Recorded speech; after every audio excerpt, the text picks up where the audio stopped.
Hey there, friends and followers.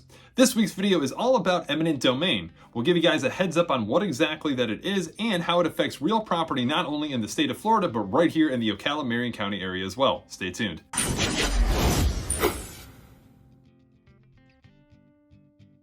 So yes, as always, welcome back. So for those that may be unfamiliar with the concept, let me break it down for you. In its simplest definition, eminent domain gives the government the power to take land from an owner through a legal process called condemnation. The taking of the land must be for a public purpose, and the government must pay a fair and just value for any land taken. Now, regardless if the owner wants to part with the land or not, the government may exercise this power or in fact can delegate it to, let's say, either a railroad company or a utility company, making it a form of what we call in the real estate world as involuntary alienation. Now, in fact, the Fifth Amendment to the Constitution actually states that the government can in fact carry out the process of eminent domain, but only with fair and just value to the rightful owner. So what purpose would cause a local government to exercise eminent domain? Well, here in the United States, one of the most common examples of eminent domain is when the government is trying to build a road and the road's path is obstructed with somebody's private property. Other examples may include things like municipal buildings, public schools, or public parks. Sometimes there's simply no other place to put these types of public properties, hence eminent domain being necessary. In other cases, the government, with having public safety in mind, may overtake land in order to condemn severely deteriorated or damaged buildings that may exist on that land. Now, how the government takes the property can play a factor as well. There's not only complete or partial taking of an individual's property, but also permanent and temporary takings as well. So, can I refuse eminent domain? Well, in short, possibly. When you and the government ultimately can't come to an agreement, typically the government will file a lawsuit against you called a condemnation process. Taken then to a courtroom setting, during this action, the government will present its case about the proposed project, how it will benefit the public, and ultimately the value of your property and land. As a defendant, you can challenge the legal authority of the government to take your property. The challenge, however, is that the governments have a broad latitude of terms on what constitutes as public use.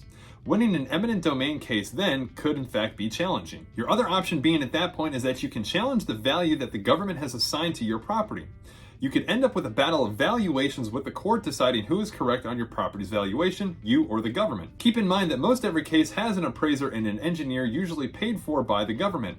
In an effort to give yourself a leg up, hiring your own appraiser would be a smart decision, as sometimes the government's appraisers can in fact be biased. Now, in some cases, inverse condemnation can occur, which is when the modifications of a property taken by the government damage or hurt the value of nearby properties that are still owned by private individuals. The owners of these properties can file lawsuits against the government that took the property, and if the owners win, the government must compensate for the damages that have been incurred. A couple of benefits to the eminent domain process here in the state of Florida is that the eminent domain system that exists here is far more advanced when compared to other states, and the government actually has to pay out the attorney's fees and costs involved with. So how is eminent domain affecting us here in Ocala and the Central Florida area?